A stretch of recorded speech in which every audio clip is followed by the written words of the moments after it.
Assalamualaikum warahmatullahi wabarakatuh. Kita berjumpa kembali dalam perkuliahan secara online. Kali ini kita akan membahas tentang desain penelitian.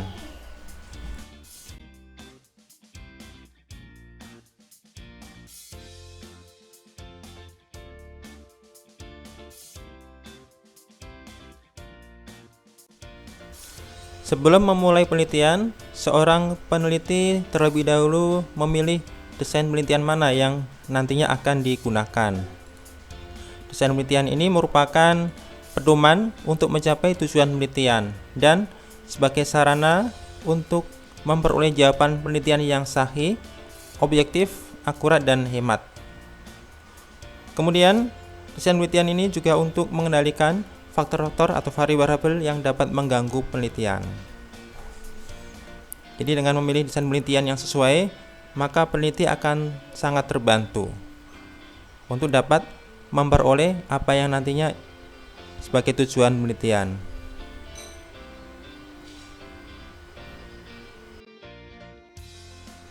Baik, berikut ini adalah jenis-jenis desain penelitian.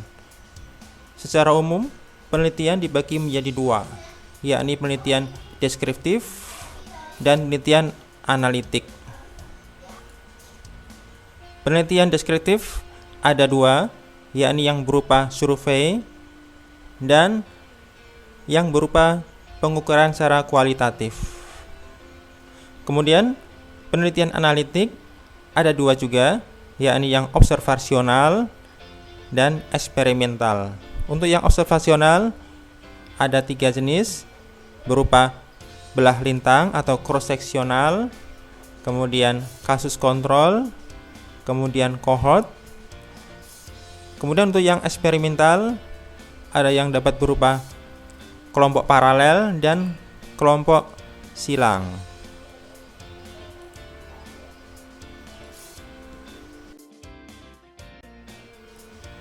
Baik, kita akan membahas satu persatu. Yang pertama, desain penelitian deskriptif. Penelitian deskriptif adalah penelitian yang bertujuan untuk mengetahui atau menggambarkan keadaan suatu kelompok penelitian. Misalkan dalam hal penyakit, dengan penelitian ini kita bisa mengetahui gambaran kejadian penyakit dalam suatu kurun waktu tertentu atau kemunculan penyakit tertentu. Contoh desain deskriptif adalah studi survei cross-seksional, misalkan gambaran kasus COVID-19 di suatu kota, misalkan di Pontianak pada kurun waktu tertentu. Kemudian laporan kasus atau seri kasus, misalkan ada beberapa kelompok pasien dengan diagnosis yang sama, kemudian diikuti dari awal sampai bisa sembuh, sampai mengalami penyembuhan dalam rumah sakit, dalam masa perawatan. Semua data-data yang ada dilaporkan. Nah, ini masuk dalam laporan kasus. Kemudian desain deskriptif ini berguna dapat untuk mengetahui frekuensi faktor-faktor atau besar masalah. Dan ini nantinya bisa dikembangkan lebih lanjut untuk penelitian-penelitian yang berikutnya. Penelitian deskriptif ini tidak memerlukan hipotesis dan dapat juga berupa analitik. Jadi faktor-faktor yang ditemukan dibandingkan.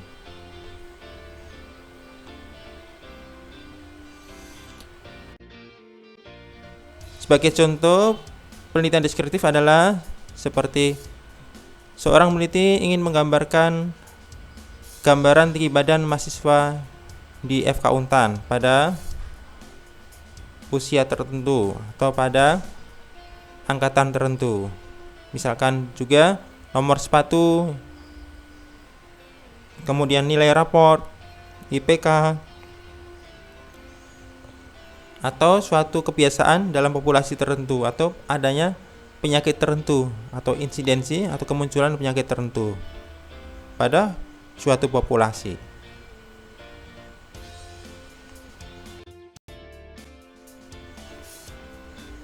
Kemudian penelitian analitik penelitian analitik adalah penelitian yang bertujuan mengukur hubungan antara dua faktor.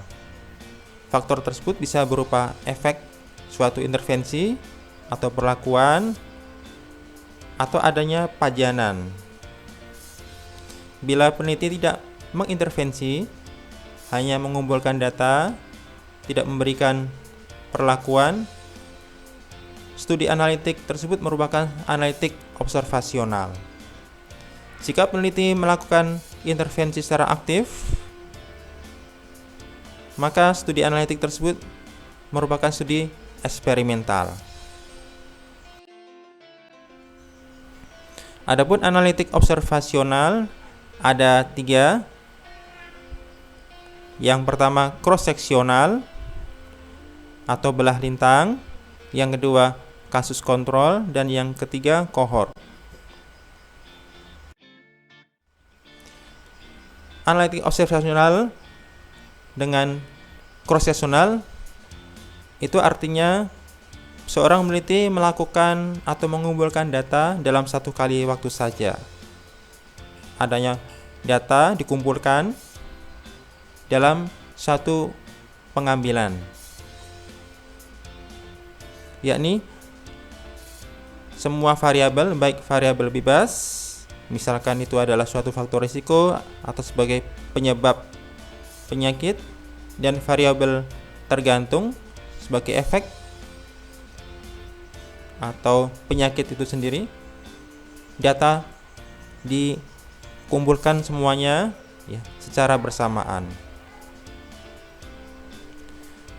Studi cross-seksional ini berguna untuk mengetahui prevalensi suatu penyakit dan juga bisa untuk deskripsi penyakit.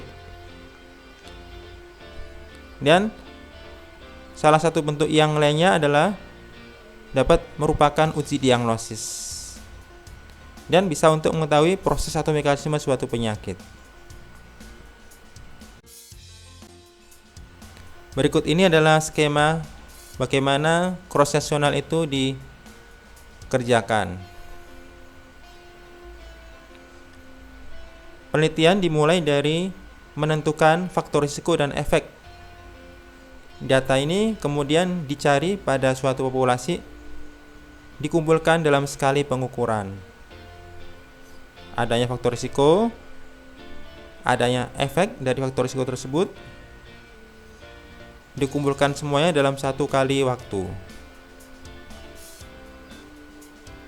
Penelitian cross-seksional ini bertujuan untuk menjawab pertanyaan apa yang sedang terjadi.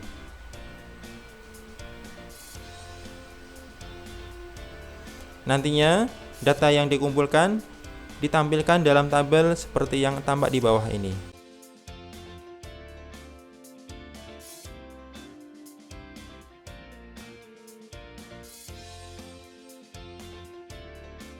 Sebagai contoh, ada penelitian yang ingin mengkaitkan antara tinggi badan dengan nomor sepatu mahasiswa. Pada penelitian ini, peneliti mengukur tinggi badan, kemudian nomor sepatu mahasiswa dalam satu kali pengukuran. Kemudian dinilai keterkaitan antara kedua faktor tersebut dengan uji statistik.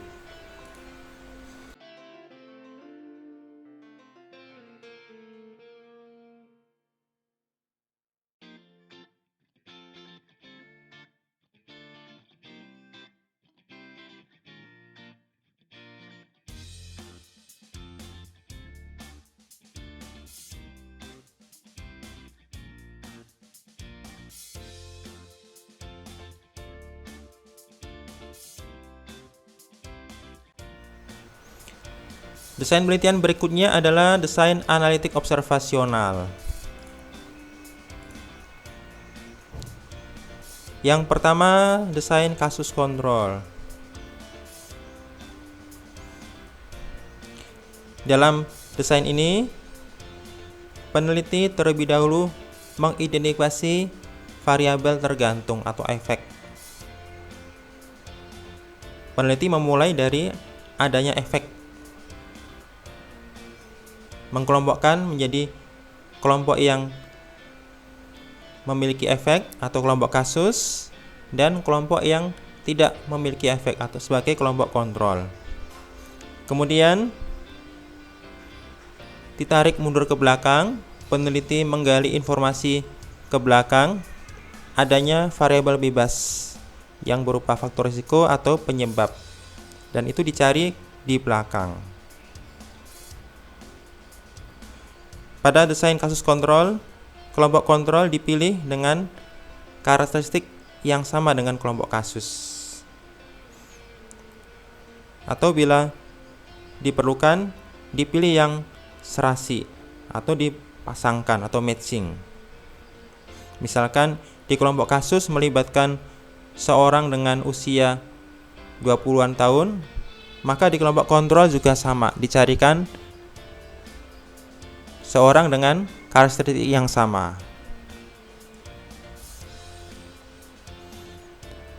Desain kasus kontrol ini berguna untuk mengetahui penyebab penyakit atau insidensi penyakit, atau identifikasi adanya faktor risiko. Dan ini juga berguna untuk penyakit-penyakit yang jarang muncul dan perkembangannya lama, dan bisa digunakan sebagai data awal. Misalnya pada kasus tuberkulosis, itu perkembangannya lama, dan bisa menggunakan jenis desain ini. Berikut ini adalah secara skematis bagaimana penelitian kasus kontrol dilakukan. Yang pertama, peneliti memulai dengan membuat kelompok kasus dan kelompok kontrol. Kelompok kasus adalah kelompok yang mengalami suatu penyakit, kemudian kelompok kontrol adalah kelompok yang sehat sebagai pembandingnya.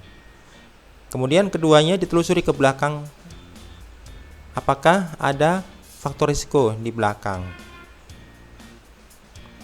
Setelah itu, data dimasukkan dalam tabel seperti yang ada di bawah ini. Faktor risiko di sebelah kiri, kemudian kasus dan kontrol di sebelah atas.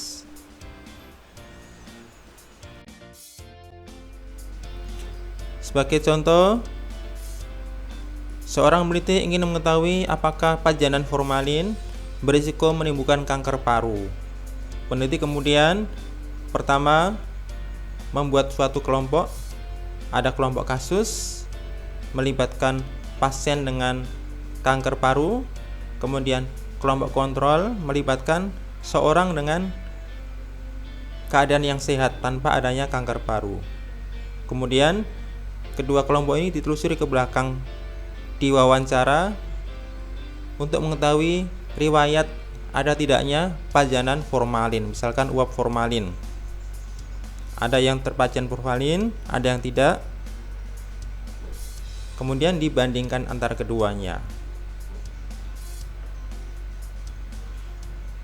Pada penelitian ini, arah pengambilan datanya ke belakang.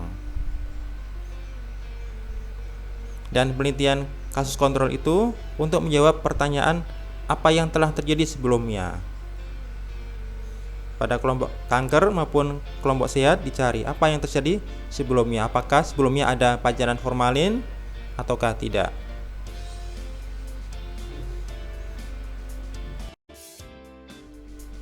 Contoh yang lain, misalkan ada penelitian ingin mengetahui ada tidaknya gejala gastrointestinal pada penderita COVID-19. Dalam penelitian ini, masalahnya adalah karena penyakit ini penyakit yang baru, belum diketahui gejala gastrointestinal. Dan dengan adanya penelitian yang menjelaskan gejala-gejala gastrointestinal, bisa berguna untuk identifikasi atau untuk isolasi pasien yang lebih dini. Misalkan dalam penelitian ini, populasinya dalam sebuah senter kesehatan tertentu dengan batasan usia tertentu, kemudian mengelompokkan menjadi dua kelompok penelitian, kelompok kasus di mana pasien yang positif COVID-19 dan kelompok kontrol yang pemeriksaan COVID-19-nya menunjukkan hasil yang negatif. Setelah itu keduanya diteliti ada tidaknya gejala gastrointestinal, misalkan adanya diare, mual muntah atau gejala yang lainnya. Pada penelitian ini secara skematis dapat dilihat dimulai dari membentuk kelompok kasus dan kelompok kontrol. Yang positif menderita COVID-19 dan yang negatif sebagai kelompok kontrolnya ditelusuri ke belakang. Ada tidaknya gejala gastrointestinal di sana pada kedua kelompok tersebut. Dan berikut ini adalah hasilnya. Dengan analisis statistik kita bisa mengetahui bagaimana gejala itu khas dijumpai pada COVID-19. Misalkan secara umum adanya gejala gastrointestinal dan tidak ada gejala ternyata menunjukkan hasil statistik yang signifikan. Melalui pemeriksaan ini diketahui gejala gastrointestinal berkaitan dengan adanya penyakit COVID-19. Meskipun demikian, penelusuran lebih detail jenis gejalanya, misalkan diare atau mual muntah,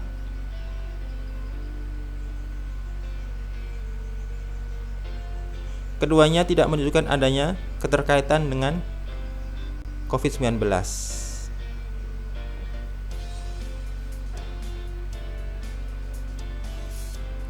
Bisa disimpulkan, gejala diare maupun mual muntah bukan merupakan gejala khas pada COVID-19 ini.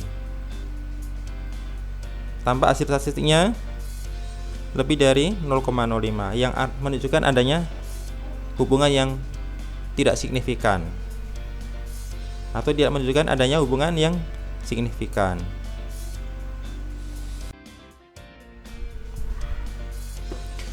Penelitian kasus kontrol memiliki keterbatasan, yakni adanya bias karena kualitas atau kelengkapan data rekam medik antara rekam medik satu dengan yang lainnya bisa banyak variasinya, jadi bisa susah mengelompokkannya. Dan yang kedua adalah sulit memilih kelompok kontrol yang tepat.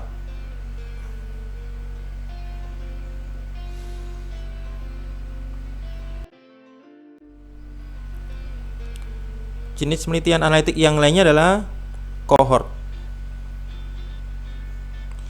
Pada penelitian cohort, peneliti mengidentifikasi terlebih dahulu variabel bebasnya, yakni mulai dari adanya faktor risiko atau penyebab. Kemudian diikuti selama beberapa waktu, dinilai apakah subjek yang tidak terbagian faktor risiko mengalami efek.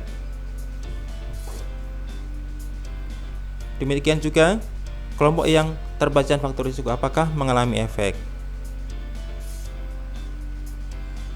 Jika diikuti ke depan, cohort ini disebut sebagai cohort prospektif. Jika diikuti ke depan tapi memulai dari masa lampau, cohort tersebut adalah cohort retrospektif.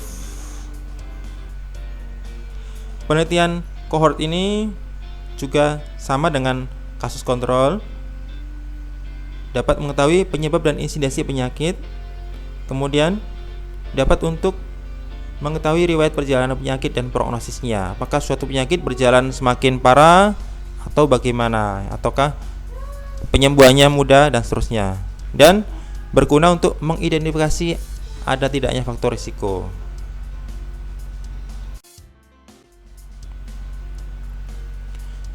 Penelitian cohort dimulai dari menentukan faktor risiko terlebih dahulu, kemudian mengelompokkannya menjadi dua kelompok dengan faktor risiko positif dan kelompok dengan faktor risiko negatif. Kemudian diikuti ke depan, dicari apakah muncul efek akibat dari adanya faktor risiko tersebut atau tidak ada akibat dari tidak adanya faktor risiko tersebut.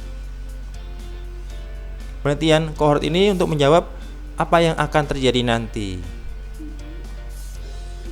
Kemudian sama nantinya data dikelompokkan, diletakkan dalam tabel seperti yang ada di bawah. Faktor risiko di sebelah kiri, efek di sebelah atas.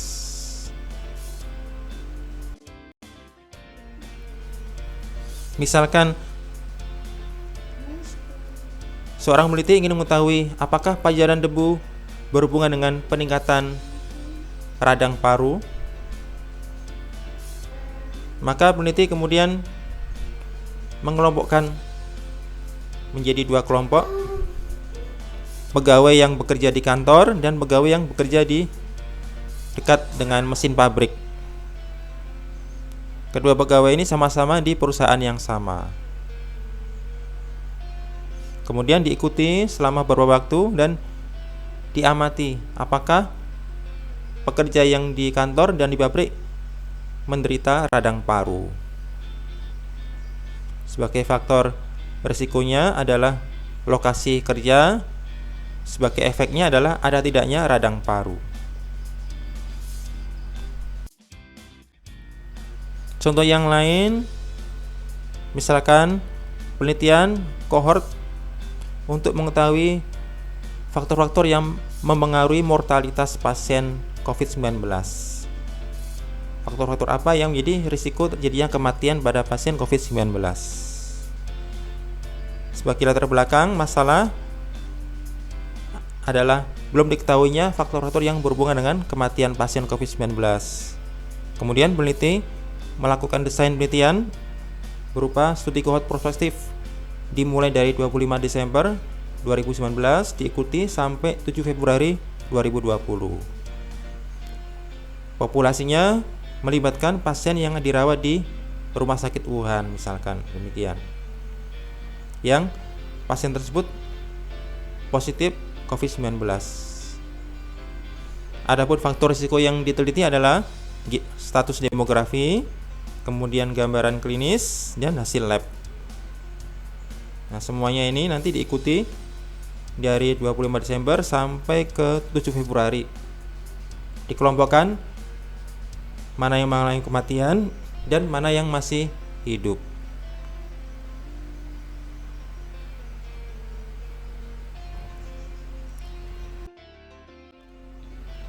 Secara skematis sama dengan yang tadi, jadi dimulai dari ada tidaknya faktor risiko, tadi faktor demografi, tanda gejala penyakit, kemudian hasil lab diikuti, kemudian dicari ada tidaknya kematian.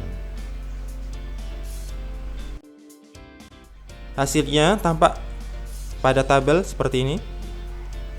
Misalkan faktor demografi usia, melalui penelitian ini dapat diketahui rupanya berkaitan erat dengan kematian. Kemudian jenis kelamin, pria wanita, rupanya tidak berkaitan dengan atau tidak sebagai faktor risiko kematian pada COVID-19. Kemudian riwayat penyakit, adanya hipertensi ternyata positif memengaruhi kematian. Kemudian riwayat penyakit kardiovaskular yang lainnya juga berkaitan. Sedangkan riwayat penyakit yang lainnya tidak berkaitan. Kemudian gejala yang berkaitan adalah adanya sesak napas, kemudian produksi sputum atau dahak, kemudian sakit kepala. Nah, ini 3 faktor ini berkaitan dengan mortalitas.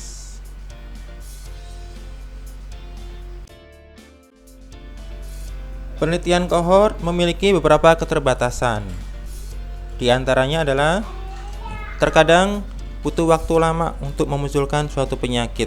Misalkan pajanan suatu bahan tertentu untuk menimbulkan kanker butuh waktu bertahun-tahun, puluhan tahun, sehingga butuh biaya yang besar. Dan terkadang selama mengikutinya ada faktor-faktor yang lain, misalkan ada tambahan pajanan yang lain yang menjadi faktor perancu. Misalkan maunya diteliti faktor formalin, ternyata dalam perjalanan ada bahan-bahan kimia yang menjadi pajanan pada penderita. Dan adanya subjek yang keluar dari penelitian. Dalam perjalanan diikuti dalam penelitian kohort, ada pasien yang keluar dari penelitian, mundur atau pindah lokasi dan seterusnya.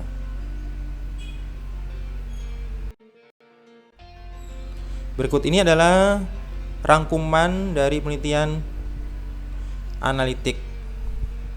Jadi penelitian analitik itu bergantung dari masa memperoleh data.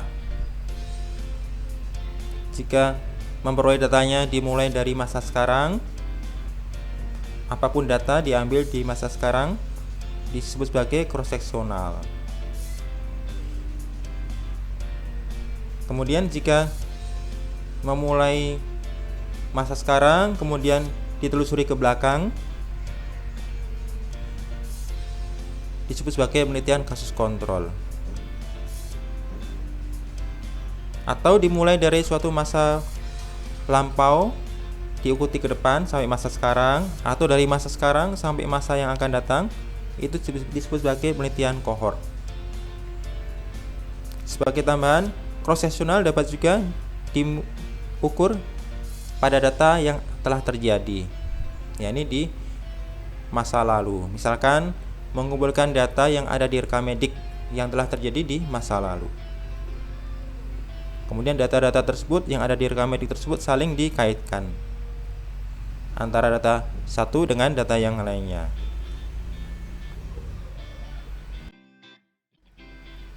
Baik, terakhir adalah penelitian analitik eksperimental. Analitik eksperimental ini dapat secara kuat untuk mengetahui hubungan sebab akibat. Kenapa? Karena melalui penelitian ini peneliti dapat mengontrol faktor-faktor yang bisa menjadi perancu. Ada dua jenis, desain paralel dan desain crossover atau desain silang. Untuk yang desain paralel, subjek penelitian dikelompokkan menjadi kelompok perlakuan dan kelompok kontrol, dan untuk mengelompokkan ini terlebih dahulu harus di random. Penelitian eksperimental ini lebih sering dilaksanakan di laboratorium, misalkan melibatkan hewan coba, bakteri, kuman, parasit atau yang lainnya.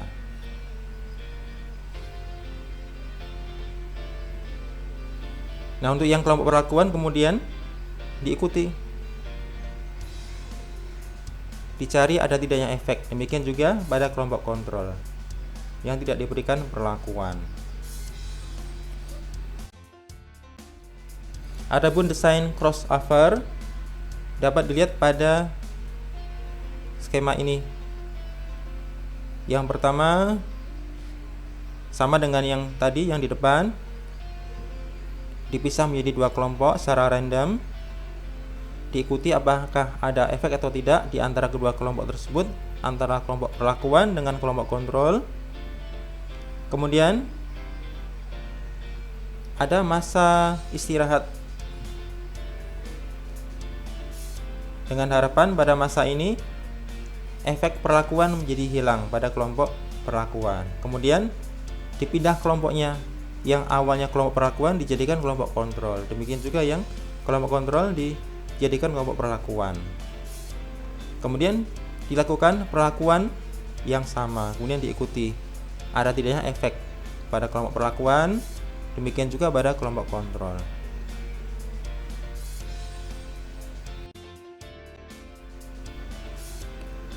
Berikutnya adalah desain khusus. Ada uji diagnostik, ada uji analisis kesintasan atau survival, dan ada penelitian yang berupaya merangkum banyak penelitian sebelumnya dengan topik yang sama, kemudian dianalisis secara statistik.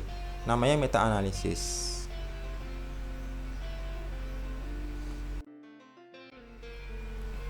Untuk yang tambahan uji diagnostik ini misalkan Seorang peneliti ingin mengembangkan suatu alat baru untuk mendiagnosis suatu penyakit.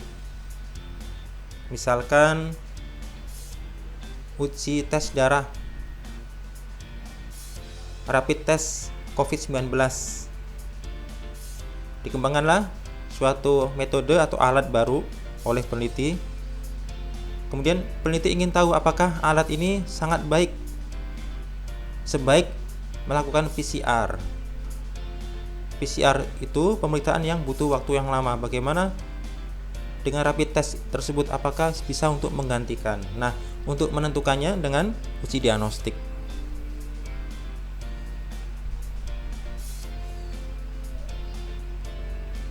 Uji diagnostik ini bertujuan untuk menegakkan diagnosis, untuk screening, untuk pengobatan, atau epidemiologi.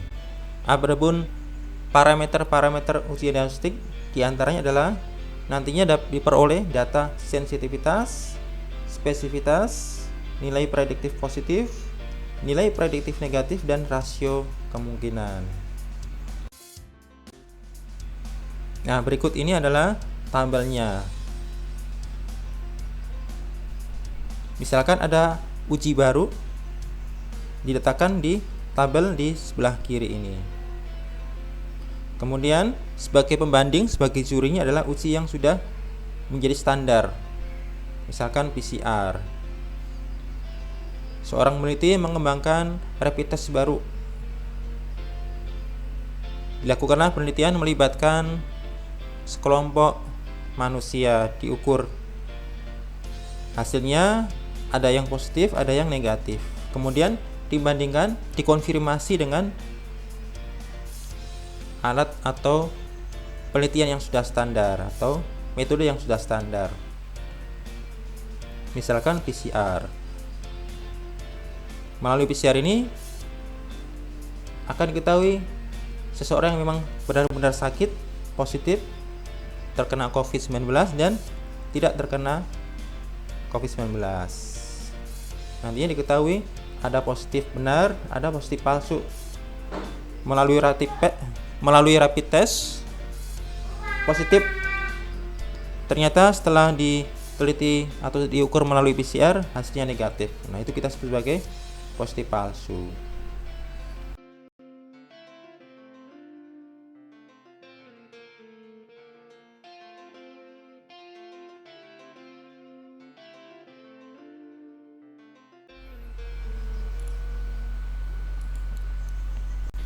Parameter sensitivitas itu diperoleh dari membandingkan antara jumlah orang yang melalui tes baru hasilnya positif terhadap seluruh orang dengan penyakit tersebut melalui pemeriksaan standar atau yang menjadi patokan standar atau gold standar. Nilai ini menunjukkan seberapa kuat atau seberapa sensitif suatu alat mengetahui bahwa orang tersebut memang benar-benar mengalami suatu penyakit. Berikutnya adalah spesifitas. Spesifitas ini diperoleh dari mengukur atau membandingkan antara jumlah orang yang melalui tes baru menunjukkan hasil negatif dibanding dengan orang yang sehat tanpa penyakit setelah diperiksa dengan periksaan standar atau gold standar.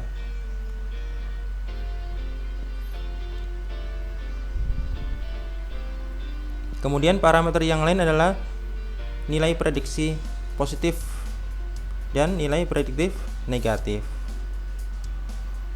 Nilai prediktif positif ini menunjukkan seberapa besar peluang adanya penyakit pada orang yang menunjukkan hasil positif melalui pemeriksaan baru atau rapid test COVID-19 tersebut misalkan.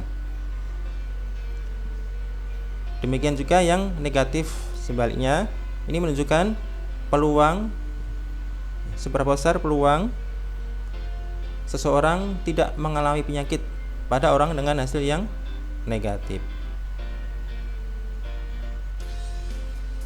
Kemudian ada lagi parameter rasio kemungkinan. Ini menunjukkan akurasi pemeriksaan.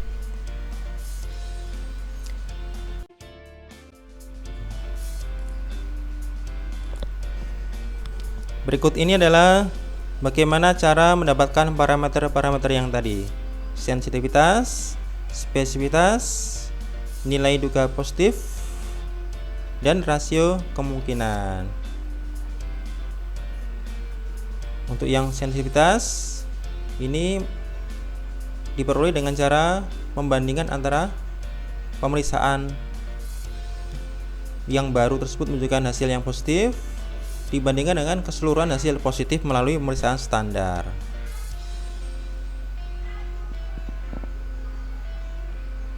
Untuk yang spesifitas, melalui pemeriksaan yang baru menunjukkan hasil negatif dibandingkan dengan keseluruhan hasil negatif pada pemeriksaan baku emas.